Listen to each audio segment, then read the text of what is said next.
Hi，我係 Elizabeth 周靈珊。上一次咧教過你哋整一個 pizza 嘅薄餅底啦，咁跟住咧我就見到有朋友佢就即刻好興奮咁樣咧就去試自己整 pizza 喎，但係出嚟個效果咧就唔係咁好啊，咁我就好戥佢失望，同埋我自己覺得好內疚，因為我諗其實我應該教埋你哋點樣去整一個 pizza 出嚟，咁啊搞到佢好失望咧，我自己都唔好意思，所以我就即刻排時間咧就拍呢一集咧去教翻呢位朋友同埋你哋咧點樣去完整由頭到尾去整一個 pizza 出嚟。咁首先睇下啲材料啦。發酵模咧需要一啲和暖水啦，嘅意思即係話你篤隻手指落去，唔覺得佢太凍，亦都唔太熱咧，就個溫度 OK 㗎啦。咁另外一啲酵母啦，一個糖啦，呢個係啲鹽嚟嘅。另外仲有一啲特純嘅初榨橄欖油。咁個麵粉方面咧，我就用意大利嘅零麵粉嘅，因為我覺得佢咁樣嘅 texture 咧先至係最好食㗎。咁另外咧就有啲semolina 啦，小麥麵粉啦，你見到佢係黃色，我專登將佢兩個放埋一齊咧，俾你睇下佢個顏色係黃黃地，同埋佢個粒咧係好幼㗎。咁你最好買嘅時候咧，就攞翻個英文名去對翻嚟買咯，就唔會買錯啦。無論我整咗麵包幾多次咧，我都堅持將個酵母分開去另外一個容器嗰度發嘅，因為喺我初期自己整嘅時候咧，我真係試過啲酵母咧，佢發唔起啊！我將佢完全部抌晒落去部機嗰度猜咧，點知最後佢發唔起咧，咁跟住個粉團我喺度呆咗咁望住，點解你唔帶嘅？3個鐘4個鐘你都係唔帶，所以我一定會分開去發嘅。咁我首先咧就將個糖放落去啦。然後放埋個酵母落去，記住你發酵母嘅時候一定唔可以放鹽落去㗎，因為鹽佢係會阻住咗個酵母去發嘅，但係糖佢就會幫個酵母發嘅。所以如果你個做包嘅經驗唔係真係好好咧，記住唔好兩樣嘢擺埋一齊。咁跟住就將佢攪攪佢啦，然後放埋一邊啦。咁另外咧呢度兩種麵粉咧，我就將個鹽放埋落去。咁你見到我今日咧，終於第一次我攞呢部機出嚟用，其實佢喺我後面好耐嘅，我每一日都會用佢咁滯嘅。咁因為我上一次個薄餅個底教你哋嘅時候，我教過你猜啦。咁今次咧我就想favor 翻一啲有呢部機，即係有部廚師機嘅朋友咧，可以點樣用啦？咁我放晒落去之後咧，而家我等個酵母發翻嚟，我再話俾你聽下一步要做啲咩咧？個 yeast 就發完啦，咁我將個入邊啲麵粉輕輕攪一攪佢咧，因為其實陣間部機都會幫手攪噶。咁我倒埋個 yeast， 然後咧將個特純初榨橄欖油都倒埋落去啦。跟住咧你就用呢一個專係攪麵粉嗰個叫咩dough hook啦，總之佢麵粉勾啦。然後咧開一啲個速度，將個粉團咧攪到佢聚埋一齊。見到佢開始聚埋之後咧，就將佢較最慢啦。咁樣俾佢攪10分鐘，翻嚟再俾你睇下點嘅樣嘅。OK， 10分鐘啦，將佢攞翻出嚟，猜完啦。如果你冇呢部機咧，唔使買㗎，自己用手猜都得㗎。我嗰個薄餅底咧有教你點樣猜㗎。咁你做完之後咧，喺台輕輕猜佢幾下，我哋猜翻佢一個波咁樣啦。咁就應該個面頭咧，你見到撳佢落去會彈翻上嚟啦，同埋又係啦，會係光滑嘅。如果咧你見到，咦唔係喎，點解好似有少少裂紋嘅咧？咁個原因咧，唔係話因為你份量唔啱，即係如果你有量佢嘅話啦，係因為冬天整麵包咧，的確會出現呢個情況㗎。因為天氣乾燥，咁你就要咧加多逐茶匙嘅水加落去，再俾佢攪一攪佢，咁就睇下佢會唔即係攪到佢直至係個面頭光滑為止啦。咁視乎你屋企幾乾燥啦，我自己有時都要加2茶匙嘅水落去嘅。咁我而家咧將佢咧搓咗個波之後咧，就放落去一個有油嘅碗嗰度。我就習慣咧會將佢面放底先嘅，然後就碌下佢，因為我唔想整污咗隻手嘛。咁然後就攞翻佢上嚟咧，放翻落去再碌下，跟住就包保鮮紙啦。又係啦，俾佢喺室溫你最暖嗰個地方啦。通常我有時會放喺焗爐啊，或者微波爐，即係當然兩樣嘢都冇開到㗎啦。咁就俾佢1個鐘發大咗 double 之後咧，翻嚟我哋再做下一個步驟。個披薩刀咧已經發到咁大咧，咁我就知道香港好多家庭咧都會用呢一種嘅焗盤去焗披薩，咁所以我今次都會教你用呢一種啦。喺屋企整嘅披薩，尤其是我哋嗰個焗爐係咁細咧，有一個麻煩嘅地方咧，就係好難將個披薩嘅餅底焗得脆啊。咁我而家咧就會教你一個方法，就係我哋會先將個餅底焗一次先。咁準備呢個焗盤咧，我哋就需要一啲橄欖油啦，但係唔係搽上，唔係倒落去，係倒落隻手度。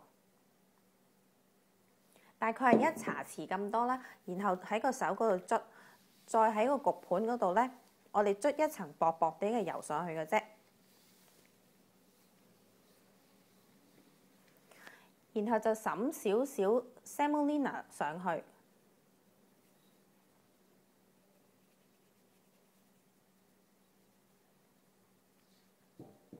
燉一燉翻平均佢啦。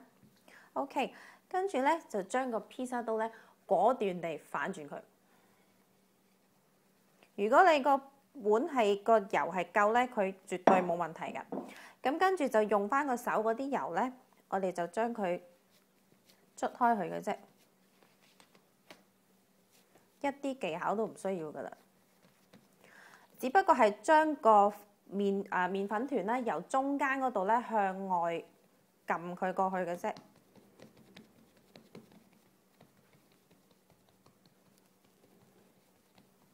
OK， 差唔多啦。個邊位咧就撳佢上嚟啦。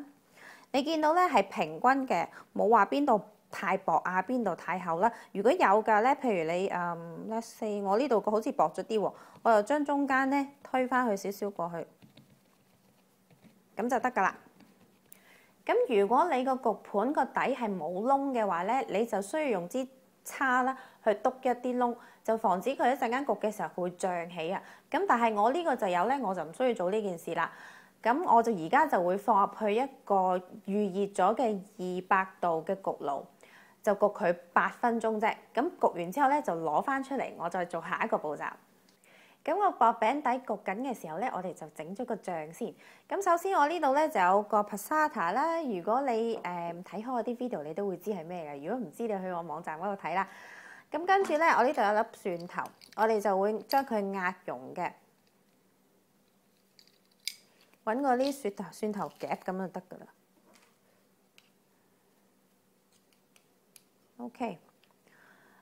咁然後咧，我就會落一啲其他嘅味啦，包括有一個煙紅椒粉啦，跟住有一個香草啦。你可以用你自己屋企有嘅嘢，我落緊嘅係 basil 即係咩啊羅勒或者你可以落乾嘅牛至啦，或者意大利雜香草啦，隨你喜歡落啲咩啦。咁跟住咧，我就落幾滴椰汁，再加啲 Tabasco。如果你唔中意食辣咧，你可以唔放㗎吓。但係其實你落幾滴嘅話咧，佢會有嗰種香味，你唔會好覺得佢係好辣咯。咁然後呢度有個蜜糖啦。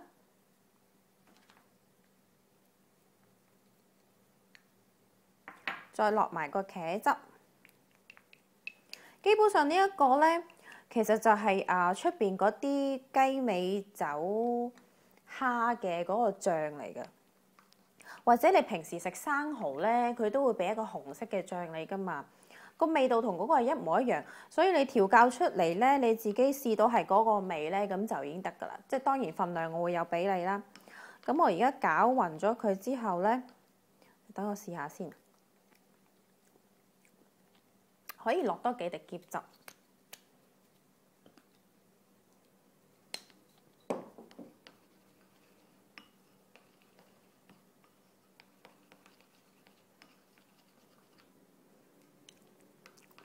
OK 啦，嗱鹽同埋胡椒咧就隨你自己放幾多啦。我自己通常會放1/8茶匙嘅鹽啊，同埋多啲嘅黑胡椒啦。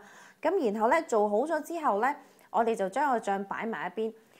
等嗰啲味道咧全部 mix 埋一齊咧，我哋陣間就可以用佢噶啦。萬事俱備咧，而家可以開始整個 pizza 啦。咁啊頭先焗咗個餅底之後咧，我哋就將佢反轉啦。然後咧，我呢度個醬搞掂咗啦。咁我有啲咩料咧？話明係 cocktail shrimp pizza 啊嘛。咁當然係有蝦啦，有啲菠蘿啦，有啲橄欖啦，同埋有啲洋葱嘅。如果你覺得落菠蘿，即係外國嘅朋友覺得落菠蘿好似好奇怪咧，係好好味嘅，你試下。咁跟住咧，芝士方面咧，我就會用車打芝士同埋巴馬芝士 Parmesan cheese 㗎。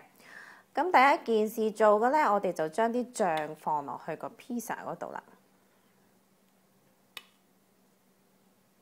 放住2羹先啦。然後攞個羹背咧，我哋搽開佢嘅啫，唔好搽到去成個都係，我哋留翻個邊俾佢。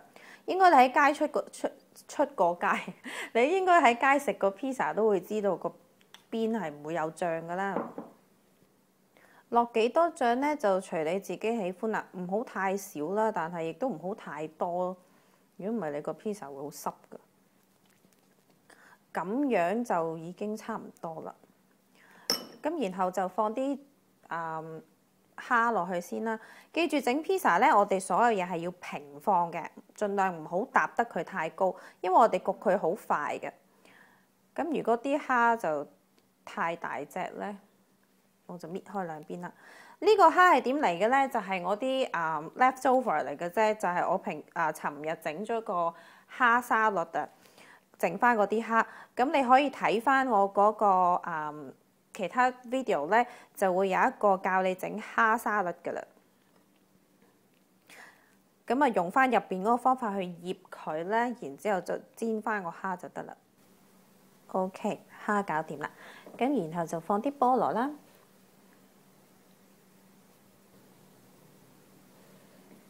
再嚟咧就放啲橄欖啦，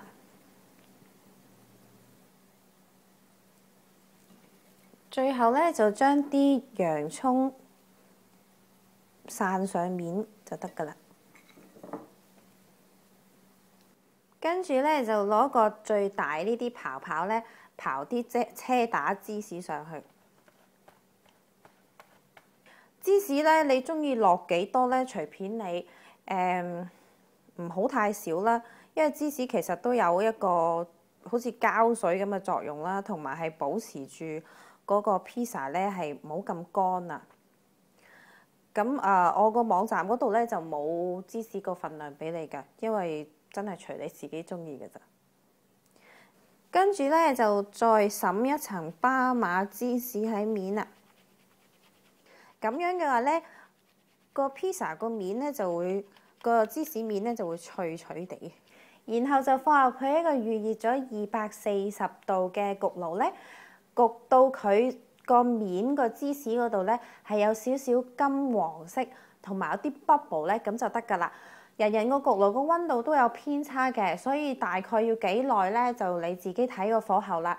我個焗爐咧就用係大概15至到18分鐘左右啦，視乎天氣凍唔凍啦。咁我而家攞入去先翻嚟就食得啦。今日個 pizza 咧就焗咗17分鐘，佢已經咧我都唔知點樣攞佢上嚟添，係搞掂，好脆啊！個面已經好脆，個芝士咧已經係我唔知點講，總之佢已經變咗金黃色。等我切開佢先，聽唔聽到啲聲？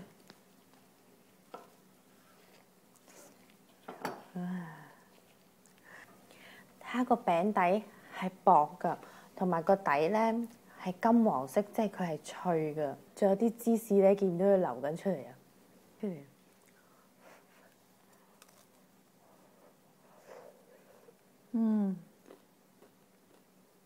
香唔香？好香，個餅真係好脆。